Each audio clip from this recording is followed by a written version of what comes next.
On today's episode of Afterthought, My Hero Academia, episode 108, My Villain Academia. Yo, I ain't gonna lie, that episode got fucking morbid. I mean, hindsight's 2020, what do you expect when the focal point shifts from the heroes to the villains, but my god. Hell, at least I got the backstory I wanted. When Tomura Shigaraki, aka Tenko Shimura's quirk manifested, it resulted in the death of his family. Now, while his intent can be debatable given the ghastly look on his face, what happens next is intensely dark. Upon being taken in by All For One, Dr. Ujiko presents Tomura with the severed and preserved hands of his family. Yes, those hands, the ones he still wears to this day, the ones that seem to give him a sense of calm. That is seriously fucked up. Now I can only assume that this is another manipulative tactic coming from All For One. I mean, everything he's done so far in the series has just been a big fuck you to his little brother and whoever possesses One For All. I mean, it's bad enough you killed the kid's grandmother, but now you want to manipulate him into being your successor? Like, at least that's what I get from him phrasing lock those old memories away. But yeah, what I contributed to a badass design choice is actually pretty fuck dark. But now, since we got the ooey gooey gross stuff out of the way, let's talk about some foreshadowing. Let's talk about Master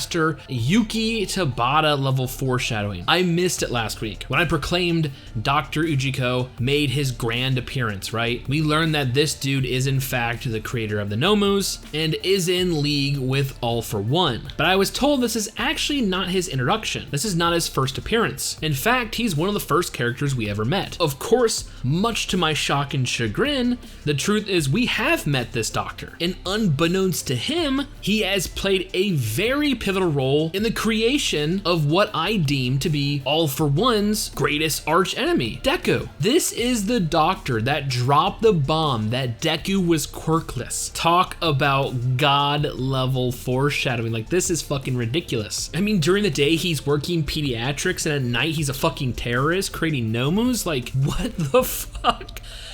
Oh my god, honestly, this episode is pretty good, not gonna lie. I got some backstory, a little bit more in Tomura Shigaraki. I would like to see more from the other characters. We have Twice, Toga, Compress, Spinner. This is definitely a good start, but I don't know if it's gonna continue. You guys told me that My Villain Academia is where everything shift gears, and the focal point is gonna shift from the heroes to the villains, so I expected at least 1 or 2, possibly even 3 episodes, really focusing on the League of Villains. Lo and behold, to wrap up this episode, it seems we're already gonna start the battle with the Meta Liberation Army? Like, okay, so hold on. Chronologically, it starts 2 months ago. For a month and a half, they're fighting Gigantomachia. All the meanwhile, the shit with Endeavor, High End, Hawks, and Dobby went down. So I'm assuming where we are right now is right before the giant destruction of that city, right? Like, that's chronologically where we're at. But one has to wonder that somehow these groups come together because